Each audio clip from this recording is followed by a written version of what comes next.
گر ہوئے تھے، نئے نویلے طرب کے ساما عرب کے مہمان کے لیے تھے، یہاں زمیں پر وہاں فلک پر رچی تھی شادی مچی تھی دھومیں۔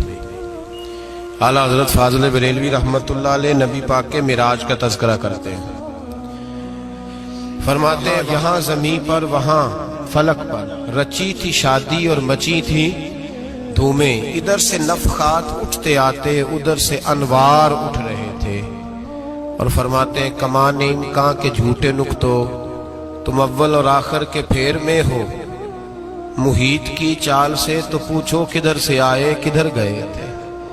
اور فرماتے ہیں بچہ جو تلووں کے ان کا دھوون، بچہ جو تلووں کا ان کے، کہتے ہیں جب نبی پاک کے پیر دھوئے نا فرشتوں نے تو اس سے جو پانی بچ گیا تھا لگ کے جو بچ گیا، کہتے ہیں بچہ جو تلووں کا ان کے دھوون بنا وہ جنت کا رنگ و روغن، بچہ جو تلووں کے ان کا۔ دیکھیں یہ تخیل صرف فاضل بریلوی کا ہے، یہ کسی اور کی سوچ ہے، یہ تخیل صرف اعلیٰ حضرت فاضل بریلوی کا ہے۔ فرماتے ہیں بچہ جو تلووں کے ان کا دھوون بنا وہ جنت کا رنگ و روغن، نہانے میں جو کچھ بچا تھا پانی کٹورے تاروں نے بھر لیے تھے۔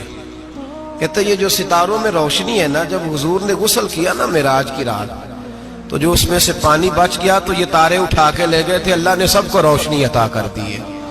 فرماتے ہیں جنت بڑی حسین ہے لیکن اس کا جو رنگ روغن ہے نا، وہ معراج کی رات جو حضور کے پیروں سے پانی لگ کے گیا ہے اس کی وجہ سے اللہ نے اسے رنگ روغن عطا فرما دیا۔ وہ سرورے کشورے رسالت جو عرش پر جلوہ گر ہوئے تھے، نئے نویلے طرب کے ساما عرب کے مہمان کے لیے تھے۔ عزیز دوستو، معراج مصطفیٰ صلی اللہ علیہ وسلم، معراج حضور کا معجزہ ہے۔ معراج نبی پاک صلی اللہ تعالی علیہ وسلم کے اس عظیم معجزے کو کہتے ہیں جس نے پوری دنیا کی عقل کو عاجز کر دیا۔ اس زمانے میں مشرکین منافقین انکار کرتے تھے کہ حضور کیسے گئے، کس طرح گئے، کیسے ہو سکتا ہے۔ آج ہمارے زمانے میں کچھ عقل مند مسلمان، حالانکہ علامہ اقبال بڑا عرصہ پہلے کہہ چکے عقل کو تنقید سے فرصت ہی نہیں، عقل کو تنقید سے، عقل مند بندے کو ہونا چاہیے کہ نہیں جی، پر تنقید والی عقل نہیں ہونی چاہیے، عقل کو تنقید سے۔ اقبال ایک ایسا شاعر ہے جو شعر کا وزن بنانے کے لیے لفظ استعمال نہیں کرتا کہ وزن بن جائے، چلو لفظ کوئی بھی ہو۔ آج کل تو لوگ وزن بنانے کے لیے پتہ نہیں اس کا مفہوم کیا ہے، چکر کیا ہے، وزن بنانے کے لیے بس۔ اقبال وزن بنانے کے لیے لفظ استعمال نہیں کرتا۔ اقبال کہتے ہیں کہ میری پوری جو سوچ ہوتی ہے وہ میرا پورا فکرہ ہوتا ہے، سوچ۔ اقبال یہ نہیں کہتے کہ عقل 1 منٹ 2 منٹ تنقید کرتی ہے پھر چپ کر جاتی ہے، کہتے ہیں عقل کو تنقید سے ویلی بہندی نہیں، ساری دیہڑی تنقید کر دی رہی، 1 منٹ کی بھی اس کو فرصت کرتی کیا ہے، بولے عقل کو تنقید سے۔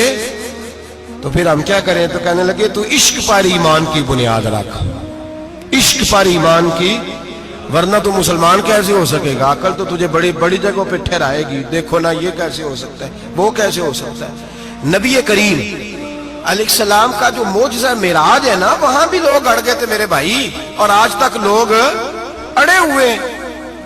ایک بندے درجنوں کتابیں لکھتے ہیں، لوگ کہتے ہیں جی نبی پاک خواب میں گئے تھے، تو میں کہتا ہوں جناب میں اگر خواب میں ساری عرش کرسی لوح محفوظ ہو کے آ جاؤں تو کسی کو اعتراض ہوگا؟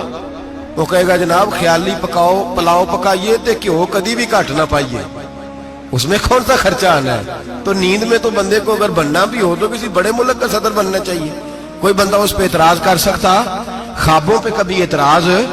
یہ جو سارے کافر بکھر گئے آئے نبی پاک کی بارگاہ میں، اور یہ جو اتنا زیادہ شور ہوا اور قرآن پاک کی آیتیں اتری، اس کا مطلب ہے خواب کی بات ہوتی تو کسی کو کوئی اعتراض؟ حضور نے فرمایا میں گیا ہوں، جسم کے ساتھ گیا ہوں، سبحان الذی اسریٰ بعبدہ، اور اللہ فرماتے ہیں نبی پاک کو میں لے کے گیا ہوں. نبی پاک کو میں، جو دعوی رب کریم کا ہے. سید عالم علیہ السلام فرماتے ہیں میں تو سو رہا تھا، میں آرام سے، اور اپنے گھر نہیں، ام ہانی بہن کے گھر سو رہا تھا، حضرت علی کی سگی بہن. حضور فرماتے ہیں میں سویا ہوا، کوئی آنے والا آیا. کتنے فرشتے تھے؟ محدثین نے لکھا 3 اولی العزم فرشتے تھے، اور ان کے ساتھ 70 ہزار فرشتے. حضرت جبریل اور ان کے ساتھ 70 ہزار فرشتے. حضرت میکائیل اور ان کے ساتھ 70 ہزار فرشتے. حضرت جناب سیدنا اسرافیل اور ان کے ساتھ 70 ہزار. اتنے فرشتے.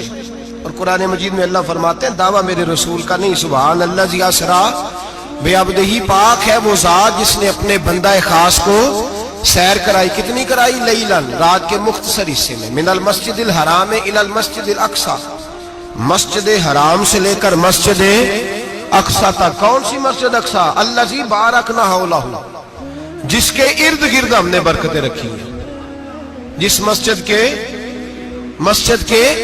ارد گرد ہم نے برکتیں رکھی ہیں. مسجد کے اندر برکت ہوتی ہے کہ ارد گرد ہوتی ہے؟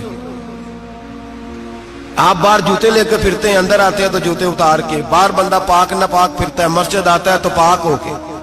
اللہ فرماتے ہیں ہم نے مسجد اقصی کے کہاں برکتیں رکھی ہیں جی؟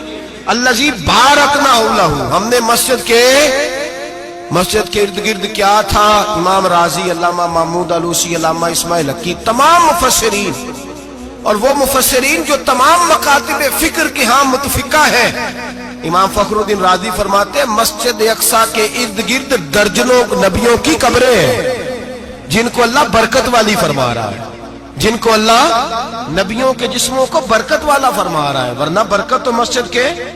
حضرت علامہ محمود علوسی نے لکھا ہے جب حضرت یوسف علیہ السلام کا وصال ہوا نا تو دریا کے کنارے ان کی قبر بنی. تو کچھ لوگوں نے پانی لگایا اپنے کھیت کو، ان کی قبر کے پاس سے ہو کے گزرتا تھا. تو جو پانی ان کی قبر کے قریب سے ہو کے گزرتا تھا، جس کھیت میں جاتا تھا اس کی فصل سرسبز و شاداب ہو جاتی. وہ دوسری سائیڈ والے شور کرنے لگے، کہنے لگے تمہارے کو اکیلے کے نبی تو نہیں تھے نا، ہمارے بھی پیغمبر ہیں. وہ حضرت یوسف علیہ السلام کی قبر کھود کے تابوت نکال کے دوسری طرف لے گئے. انہوں نے کہا جناب ہم نے وہاں دفن کرنا ہے، ہمیں بھی تو سرسبز و شاداب ہونے کی ضرورت ہے نا. اب شور ہو گیا، ادھر والے کہیں ہم نے دفن کرنا ہے، ادھر والے کہیں ہم نے. بڑے لوگ بیٹھے، قوم کے بڑے، انہوں نے کہا سنگ مرمر کا مقبرہ بناؤ اور ان کی قبر کے قریب سے دریا کا پانی، پھر آگے جا کے ایک حوض بناؤ، اس میں سے سائیڈیں نکال لو. وہاں حضرت یوسف علیہ السلام کی قبر کے قریب سے پہلے چھوٹا سا رستہ نکالا گیا پانی کے لیے، پھر آگے جا کے ایک بڑا تالاب بنایا گیا، پھر چاروں طرف وہاں سے پانی جاتا تھا. جہاں جہاں پانی جاتا تھا اللہ سرسبز و شاداب کر دیتا تھا سارے علاقے کو. نبیوں کی قبروں میں ان کے وجود میں رب کریم نے برکت رکھی ہوئی ہے، برکت رکھی ہوتی ہے اللہ تعالیٰ. یہاں لوگ بفر جاتے ہیں. پر ایک اور بات بھی یاد رکھیں، ہر ایک کا مزار نہیں بننا چاہیے. ہمارے تو جتنی کثرت سے مزار بن رہے ہیں لگتا ہے ہر گلی میں 6 مزار ہوں گے. کسی برکت والی قبر سے فیض حاصل ہوتا ہے. ہر آدمی شوق ہی بڑا ہے قبروں میں دفن ہونے کا. لوگ مرنے سے پہلے مزار بنا کے پھر رکھ دیتے ہیں، کہتے ہیں پتہ نہیں بچے بعد میں بنائے کہ نہ بنائے. تو بھائی ہر ایک کا مزار صاحب فضیلت کا مزار ہوگا، سب کا بنایا نہیں جائے گا. بہرحال فرمایا الذی بارکنا حولہ، ہم نے اس کے ارد گرد برکتیں رکھی. اور معراج کیوں کرائی؟ لنوریہ من آیاتنا، تاکہ ہم اپنے نبی کو اپنی نشانیاں دکھائیں. انہ هو السمیع البصیر، بے شک اللہ سننے والا بھی ہے اور اللہ کریم دیکھنے والا بھی. نبی پاک فرماتے ہیں میں سو رہا تھا، چھت پہ فرشتے آئے. بات آپ نے سنی ہوئی ہے، صرف کچھ نظریات معراج کے حوالے سے عرض کرنے ہیں، چند نظریات. نبی پاک فرماتے ہیں حضرت جبریل نے چھت کے اوپر سے انہوں نے تھوڑا سا حصہ کھولا، چھت پھاڑی. ہمارے نا دیہاتوں میں لکڑی کی جو چھت ہوتی تھی نا، اس پہ ایک بندہ بھی اگر چلتا تھا نا تو گھر کے جو بزرگ ہوتے تھے کہتے تھے پتہ کرو چھت پہ بندہ ہے کوئی. ایک آدمی فٹافٹ بزرگ جاگ جاتے تھے، کہتے پتہ کرو بھائی. بلکہ ساتھ والے کو آواز دیتے تھے، دروازہ کھولتے تھے. ہوتا تھا کہ نہیں ہوتا تھا؟ ہو جاتا تھا نا. او بھائی 1.5-2 لاکھ بندہ چھت پہ چلے. اللہ کے رسول فرما رہے میں سو رہا ہوں. چھت پھاڑ دی، حضرت جبریل آ گئے،